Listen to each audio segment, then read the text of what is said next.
बेगम तो बगैर बच्चे नहीं, मां तो बगैर बच्चे ਨੂੰ ਪਾਲਣਾ ਕਿੰਨਾ ਔਖਾ ਹੈ। बड़ा औखा मेरी मैनू पता है ना जी जिस तरह पाल रहा है ਹਾਏ ਹਾਏ। बस ਅੱਛਾ ਬੱਚੇ ਅੰਮੀ ਨੂੰ ਯਾਦ ਕਰਦੇ ਨੇ? साफ जाहिर है मुझे याद तो आनी है मां जो ਅਸੀਂ ਹੁਣ ਬੁੱਢੇ ਹੋ ਗਏ ਹਾਂ, ਅੱਜ ਵੀ ਅੰਮੀ ਯਾਦ ਆਵੇ ਤਾਂ ਹਾਏ ਇੱਕ ਵਾਰੀ ਅੱਖਾਂ 'ਚੋਂ ਹੰਝੂ ਨਿਕਲ ਆਉਂਦੇ ਨੇ। ਜੀ ਆ ਤੇ ਉਹ ਤਾਂ ਫਿਰ ਬੱਚੇ ਹੀ ਆ। ਫਿਰ ਤੁਸੀਂ ਜਿਸ ਟਾਈਮ ਇਹਨਾਂ ਨੂੰ ਇਕੱਲਿਆਂ ਨੂੰ ਦੇਖਦੇ ਹੋ, ਇਹਨਾਂ ਨੂੰ ਨਵਾਉਣਾ ਧਵਾਉਣਾ ਕੱਪੜੇ, वो गुजारा चल ही रहा है बस। अच्छा अस्सलाम वालेकुम, क्या हाल चाल है जी? मेरी बेटी ठीक है? मैं बैठूं? हाय, अच्छा किधर जा रहे हो? हैं किधर? अबू दे नाल? अच्छा काको बेटा इधर मुंह करो, किधर जा रही मेरी बेटी? अम्मी किथे? अम्मी हैं हैं अल्लाह कोल चली गई है।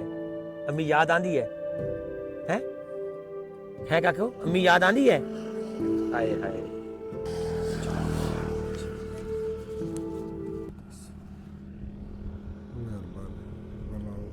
मेरी तरफों तुसी एक काम करना है, एक तो बच्चों दी जुत्तियां लैनियां ने लाजमी, ठीक है? और जैकटा मेरा पिछों बंदा आता तो मैं जैकटा भी दिना, इन्हां दे कपड़े भी लैने ने, ठीक है? इन्हां नूं कुछ ना कुछ अज फ्रूट भी लैके देना, ये तुहाडी जिम्मेदारी है, ठीक हो गया? लैके दोगे, ठीक है? इन्हां नाल प्यार करना यार, इन्हां दा हुण तू ही अम्मी भी तू, इन्हां दी अब्बू भी तू है। सच पूछो ना जी तो बच्चा जितने दिन जिंदा रहा ना, रात अखां च बह के काट छड़ गया। बस उसकी किस्मत साढ़े कोले कुछ आई भाई। ये नावा बच्चा से 8 बच्चे अगे जम के फौत हो गए, इसे बीवी चो 3 काकियां, ये 2 काकियां, बस रब दी रात पता नहीं कि में। चलो मेरा बेटा ठीक है, शाबाश। इन्होंने कपड़े ते जुत्तियां ये लैके देनी लाजमी, तेरी बड़ी मेहरबानी होगी। अल्लाह ताला तेनू सलामत रखे, अल्लाह तैनू मैं किसे ऐसे औहदे ते पहुंचाए जो आमीन। अल्लाह ताला ने बड़ा अल्लाह करम तैनू इतना देवे जेड़ा तू वंडदा वंडदा कोई थके ही नहीं। जज़ाक अल्लाह, जज़ाक अल्लाह, जज़ाक अल्लाह, ठीक है? अल्लाह ने बोली तेरी बड़ी हिम्मत है कि तू 2 बच्चियों को पाल रहे हैं। इन्हां दी मां मर गई, इन्हां दा छोटा भाई सी बेचारा वो फौत हो गया, और तू कल्लम कल्ला, बड़ी हिम्मत है। तू नाल लैके जांदा पिया इस वास्ते कि मेरे सामने रहन, मेरी नज़र के सामने रहन, ठीक है? हाँ, मेरी बस एक गुजारिश है कि आज बेशक तू वापस घर चला जा, ठीक है? आज दी तेरी कितनी दिहाड़ी लगनी सी?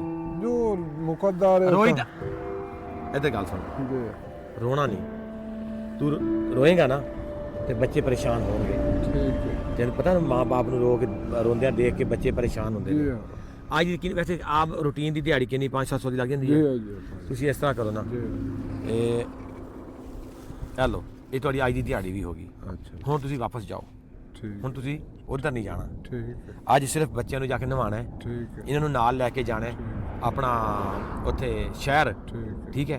ये तेरी अज दी दिहाड़ी हो गई, 500 से 1000 दे छड्या। ਇਹ ਪੈਸੇ ਜਿਹੜੇ ਨੇ ਇਹਨਾਂ ਨੂੰ ਕੱਪੜੇ ਤੇ ਜੁੱਤੀ ਲੈ ਕੇ ਦੇਣੀ, ਕੁਝ ਇਹਨਾਂ ਨੂੰ ਥੋੜਾ ਜਿਹਾ ਉੱਥੇ ਖਲਾ ਖਲੂ ਕੇ ਲੈ ਕੇ ਆ ਕੇ ਚਲੋ ਆਓ ਮੈਂ ਅੱਜ ਤੁਹਾਨੂੰ ਨਾ ਆਪਣਾ ਚੱਲਦਾ ਲੈ ਕੇ ਉੱਥੇ, ठीक है ਡਨ ਹੋ ਗਿਆ, ਵਾਪਸ ਮੋੜ ਇੱਥੇ ਹੀ ਵਾਪਸ ਮੋੜ ਚੱਲ।